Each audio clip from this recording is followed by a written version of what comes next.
Hi, everyone. Welcome back to Chick Chats. If you may have noticed, I'm sitting in the gardens of Friar Park with Mary Frampton. Mary, I am so happy to see you. I haven't seen you in so long. A very, very long time. That Yeah, sounds like a George song, I think. a long, But long time. yeah, Well, yeah. I put Friar Park up here because that's where I remember meeting you.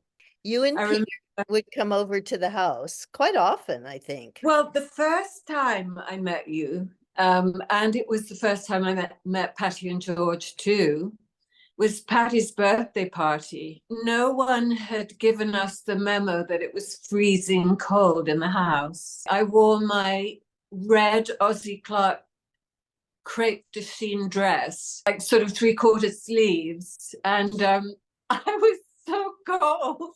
Do you know, we were so used to it that a coat was just part of the general, that was just part of what Yes, you on. so when I think I told you this, when I saw you, Peter and I were sitting in the huge kitchen, probably on a trestle bench, right? Yeah, big long picnic table Big almost. long Yeah, table, or right. we were probably hovering around the Aga or whatever. And you and George and Patty came walking down the hallway in front of us in full ski gear. It was mind blowing for me. And first of all, I'd never seen ski gear. And I thought, to wear it indoors was so chic. I know George was I remember he was in like dark. Does that kind of ring a bell? It's sort of like all black and he had his long black hair and, or, dark brown hair and his very fluffy ski coat. Oh, it was a black, he had a black one that was really, really fluffy. Yeah. He may have worn that on the roof. I don't know. And boots to match, the ski boots. And Patty also had ski boots on it. I know that for sure. Can't Today, remember. we would be wearing Uggs, but that was at that time sort of the equivalent because they were so Yeah, furry and they came up to yeah. the knee. This is a very interesting topic for us to kind of linger a little bit on today because there's a lot of I've had so many emails saying, was it the last time all four Beatles were together? And actually, I don't really think there were who was there? I don't remember who was there. Do you? Okay. Well, I know that John wasn't there because I never met John, and Peter said the same. We neither of us ever met John, but and Paul. I don't think Paul was there. But I think Ringo and Maureen were there, and Derek was there. I can't remember. There weren't that many, were there? Not really. Neil and Susie, probably. Neil and Susie were there, and Yeah. I don't know Peter Brown. I don't know if Peter Brown was. Peter Brown being there, but he could have been. Yeah, Um, it's a mystery to me. For some reason, I in my book almost inferred, I inferred that maybe it was all of them together. But what I was really saying was that it was a Beatle inner circle of people, yeah. which at that time wasn't very big. No, it wasn't. Yeah. And I think Harry invited us because we had become quite friendly with him. We'd met him in the Chasse. Do you remember the Chasse in Wardour Street? La Chasse was the club that was connected to the Marquee in Wardour Street. And the guy who owned the Marquee ran the Chasse. And we met Terry there one day, Terry Doran. And he took a huge fancy to Peter. And, he was so adorable, so sweet and kind. And became really good friends, for lifelong friends, actually. I visited him until just before he died in Oh, London. So Ted said, George says you can come. So I guess he just had to get permission to bring a very few people. well, Is that right? George wasn't crazy about having a party for number one. Yeah, To George, moving to Friar Park was a way to escape. For yeah, Patty, yeah. moving to Friar Park was a way to have bigger parties. Right. So when it was decided to have the party, a lot of it was to show the house off, which was a pretty amazing place. George had to be kind of talked into it. But, I always thought you guys had known him before that, so that's really interesting. No, we didn't. That was the first time we met them. Well, we came to Friar Park a lot. We visited a lot. In fact, we painted the tea house, Peter and I. I don't think George and Patty were even there. I think we thought we'd do it as a surprise for when they came back. Then Peter started doing a lot of sessions for George, and he was on All Things Must Pass and, on Doris Troy and Billy Preston. And he did, all of the sessions that George would be doing. I think George was probably producing them, wasn't he? You guys became friends, I remember. And I remember seeing you many times afterwards. I was telling you the other day, and I can't remember who I was touring with, but you and Peter showed up at the Fillmore East in New York. And I don't know Was who it at the Fillmore? Oh, and yes. I don't know who I was with, but I was so happy to see you guys. It was like, "Oh, friends, that's good." I can't remember that. Would that have been Joe Cockatour, the Mad Dogs and Englishmen? Were you on No, that? no, I was not. Had left LA by that time and I was back in London again. Or no, I was during this period, I think it was when I was touring, but I can't think of one band I toured with who played at the Fillmore West. So I'm having to think that maybe there was something we all went to. We kept in touch more or less during that period of time. But you and Peter, do you want to talk a little bit about whatever you want to say about that? And then you might talk about the other guitar player. I've discovered that some of my darling friends, they never changed instruments in the band when they went from one guy to another. Like Jenny was into drummers. Jenny Yes, Boyd. right. Patty was into guitar players. The thing is, people say to me, you like musicians, but the fact is, those are the people we mixed with. We didn't mix with anyone else. I True. mean, who else? I didn't mix with plumbers or electricians, except, I had a lot of musician friends. So that was just the way it was. Well, that was our social world, and that's all Yeah. it was. There really weren't a lot of and back then in the 70s, late 60s, early 70s, the circle was so much smaller. Those were the only people you ever met. You and Peter were together till when? And were you with him when he started to become very famous? Very Well, successful? he was hugely famous in England when we were together.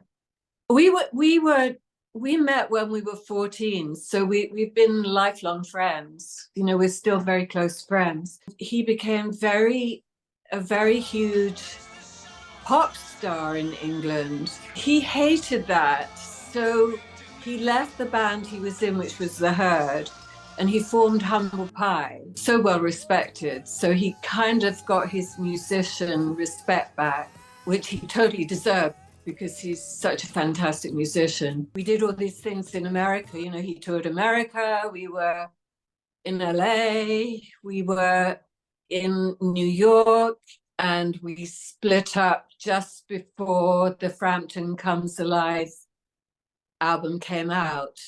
Even though the whole of the set had already been recorded and played for years, written, recorded, and played. I do feel I was a big part of that album because of the songs. So, well, I think that's true, and I think that's a good point that a lot of the women I knew who were with musicians were actually quite a part of their whole creative process, sometimes as muses, sometimes actually as the other ear. But you and Peter were very close, so I can imagine that. Well, yeah, I mean, it's just you two together the whole time, Mhm. obviously that you're the other person who hears the music first. I think my mother did occasionally. You talk about things and you become an influence on the songwriting. But I was actually looking at Peter's book yesterday because I wanted to see if he'd written some stuff about Friar Park because of what we were probably going to talk about. He talked about all sorts of things he did, and he went, and it was actually us. We did the things, so we went we went to see Jerry Shirley play drums. We were, at his parents' place. We were in San Francisco when Mark gave Peter the guitar, the Black Beauty guitar. I don't know whether it's a musician thing or a male thing. He seems to not remember. He remembers a lot about guitars, but not so Yeah, much about. I do know. And that's no, I totally get it. That's a beautiful point because I think that was what I realized in the early 80s is that everybody talked about the men, and the men were such big deal because they were famous, because mostly those were the famous musicians were men at that time. And I Yeah, thought, God, there's no spotlight on the women who are with them, yeah, who play a part in it, who are creative also. And yeah, very creative and very much an influence, I think. I mean, I'm not just talking about me, but I know that all the women that I knew at that time were very sort of educated and had a lot of interests in literature and art, and were obviously a big influence on their partners. was it difficult being with somebody famous? I mean, you'd grown up with him, but nevertheless, he got famous, you didn't. I didn't mind that. I did mind losing our privacy because, we were very, very close and very private. And suddenly he belonged to everybody. It was weird.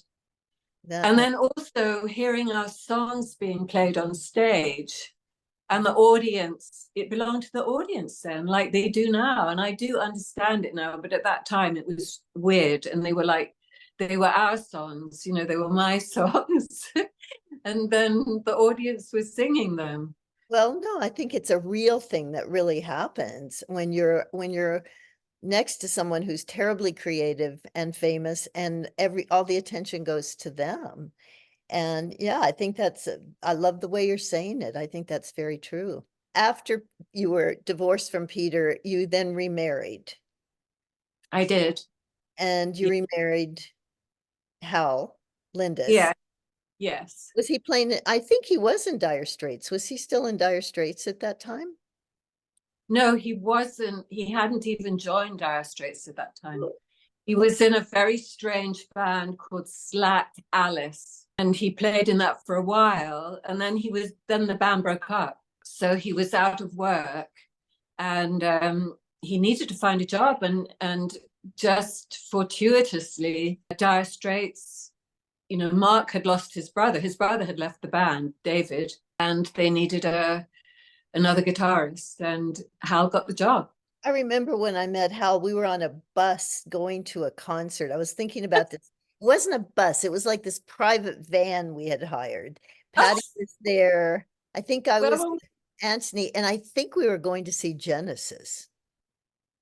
really? Yeah, Yeah. I think it was in Milton Keynes or something. Maybe I'm just making this up. But I do know that we were in a van and we were going to see a band play, and I'm pretty sure it was Genesis. And that's the first time I met Hal. Yeah, well, he played in Dire Straits for quite a long time. And then he started writing film music and TV music. So he scored TV shows and film shows, did that for many, many years. And you have 3 children We with do have 3 children, yeah. that's so lovely. And your Yeah. daughter is beautiful. She's a Thank model. you. Thank She's, you so much. so every time I see photos of her, Hal does actually post quite a lot of photos of her. She's just gorgeous. Your son Will and my eldest Alexi were very close friends, and Alexi's so fond of Will. And they spent a lot of time together in LA. Well, they're Yeah, back in touch now because of us, which is really nice. yeah, I so know, nice. Yeah. he really likes him. I was amazed that they got that close because by that time, I was divorced, I think, from Anthony. So, I don't know. I guess Ant was he looking after Will on his own in LA? yes, when Will was Well, there with him. visitation or whatever. Maybe he was on his own. So he liked to bring him over to the Of house. Oh, sure. He would always be looking for things that's what Yeah, we do, right? We have to entertain our children. of course. Yeah, yeah. What are you doing now? Are you working or what are you Oh, doing? I worked for a long time in the television industry doing set decorating for TV shows, and I haven't done that since COVID. It's quite demanding, the hours are pretty hectic, because set decorating has to get in really early because they're one of the first groups to, start working. So we start working about 6 a.m. and the day can go on pretty long. So I'm not sure I could do it anymore, to tell you the truth. So I have been writing. I've been writing with a view to doing a TV show about my life and the touring situation. Well, actually about my life, and the kind of times that we grew up in, which is kind of autobiographical, I guess, or at least it starts that way.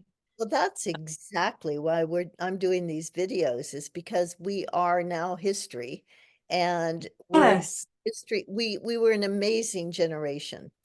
We were yes. an amazing generation and the music, everything was just so amazing. I went to Croydon College of Art to study textiles and fashion. That's what I wanted to do.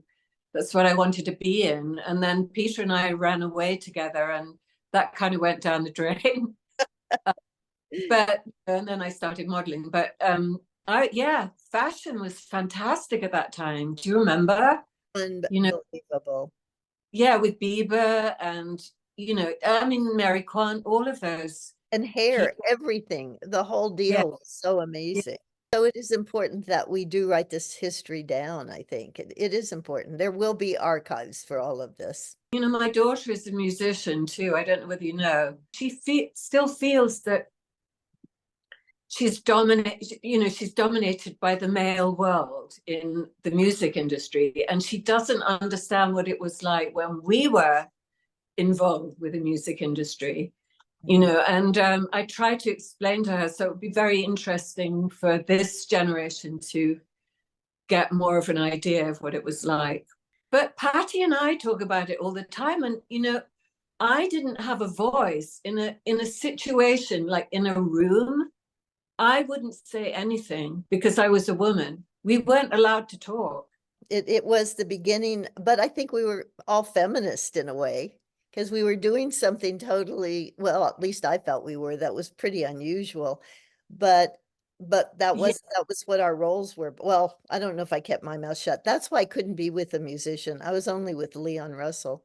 And that was like, I went, I don't think I like being an old lady. I think I want to go back and start organizing concerts at recording sessions. This is no good. thought it was funny that you married Anthony Russell and you were with Leon Russell. People thought for a long time when Will was younger that he was Leon's son.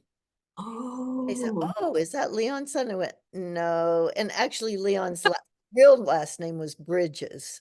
So, oh, but when I introduced them, they never clicked. Are you dad? No. The time is going, but I really appreciate you taking the time to come and visit me in the gardens of Friar Park today. I know. And I'm just it's been such a pleasure and we've reconnected, which has been a while, and I'm so grateful for that. Yeah. If you get started on this project that we'll do this again or anytime we can just do this again. Yes, Yeah. so much to talk about. To everyone else, thank you so much for joining me today on Chick Chats. I will get this down with Mary Frampton, and please share, like, and subscribe. It's important to get this history out, and I'm getting so many comments from so many people who are so appreciative of these points of view. Join us again next week. I will have another one for you. Thank you so much, Mary. You're very, very welcome.